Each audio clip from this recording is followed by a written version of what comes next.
നമസ്കാരം. മുണ്ടക്കൈ ഉരുൾപൊട്ടൽ പശ്ചാത്തലത്തിൽ കേരളത്തിന് 153 കോടി രൂപ അനുവദിച്ചെന്ന കേന്ദ്ര സർക്കാരിന്റെ വാദം തെറ്റാണെന്നത് തെളിവായി കേന്ദ്ര ആഭ്യന്തര മന്ത്രാലയത്തിന്റെ കത്ത് കഴിഞ്ഞ ദിവസം പുറത്തു വന്നിരുന്നു. കേന്ദ്ര സർക്കാർ രൂപീകരിച്ച മന്ത്രിതല സമിതിയുടെ റിപ്പോർട്ട് പ്രകാരം കേരളത്തിന് 153.47 കോടി രൂപ അനുവദിച്ചതായി ധനസഹമന്ത്രി പങ്കജ് ചൗധരി കഴിഞ്ഞ ദിവസം ലോക്സഭയിൽ മറുപടി നൽകി. ഉരുൾപൊട്ടലിനെ തുടർന്ന് സംസ്ഥാനം നൽകിയ നിവേദനം പരിഗണിക്കാനായി നവംബർ 16 ചേർന്ന ഉന്നതതല സമിതി SDRF-ന്റെയും NDRF-ന്റെയും മാനദണ്ഡം അനുസരിച്ച് 153.47 കോടി രൂപയുടെ സഹായമാണ് അംഗീകരിച്ചത്. ഇത് സംസ്ഥാന ദുരന്ത പ്രതികരണ ഫണ്ടിൽ നിന്ന് ക്രമീകരിക്കണം. ഉന്നതതല സമിതിയുടെ തീരുമാനങ്ങൾ അടങ്ങിയ കേന്ദ്ര ആഭ്യന്തര മന്ത്രാലയത്തിന്റെ ദുരന്ത നിവാരണ വിഭാഗത്തിൽ നിന്നുള്ള കത്ത് കഴിഞ്ഞ ദിവസം സംസ്ഥാനത്തിന് ലഭിച്ചു.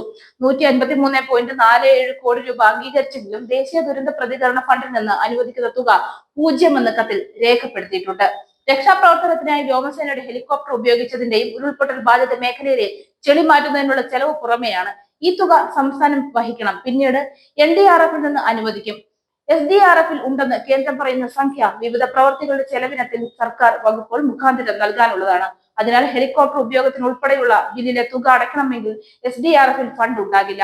ചെളി നീക്കം ചെയ്യൽ ജനുവരിയോടെ ആരംഭിക്കാനാകൂ. അതിൽ സംസ്ഥാനം തുക കണ്ടെത്തേണ്ടി വരും. ഉരുൾപൊട്ടൽ ദുരന്താശ്വാസം ലഭിച്ചില്ലെങ്കിലും കടലാസിലെ സഹായം ചൂണ്ടിക്കാണിച്ച് വയനാടിന് കേന്ദ്രം ഫണ്ട് അനുവദിച്ചുവെന്നാണ് BJP-യുടെ പ്രചാരണം. ദുരന്തത്തിന് പ്രത്യേക പാക്കേജ് അനുവദിക്കുന്നതിനെ കുറിച്ചും ദുരന്ത നിവാരണ ബില്ല് അവതരിപ്പിച്ച കേന്ദ്ര സഹമന്ത്രി നിത്യാനന്ദ റോയ് ഒന്നും പ്രതികരിച്ചില്ല. വയനാട് ദുരന്തത്തിൽ കേന്ദ്രം കൃത്യമായ ഇടപെടലുകൾ നടത്തിയെന്നും ദുരന്തത്തിന് തുടക്കം മുതൽ തന്നെ വയനാടിനു വേണ്ടി ഇടപെടലുകൾ നടത്തിയെന്നും മന്ത്രി ആവർത്തിച്ചു.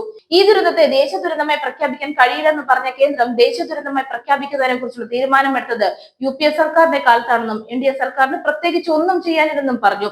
SDRF-ലേക്ക് 2 പ്രാവശ്യം തുക അനുവദിച്ചിട്ടുണ്ടെന്നും 700 കോടിയിലധികം അക്കൗണ്ടിലുണ്ടെന്നും കേന്ദ്രം പറയുകയുണ്ടായി.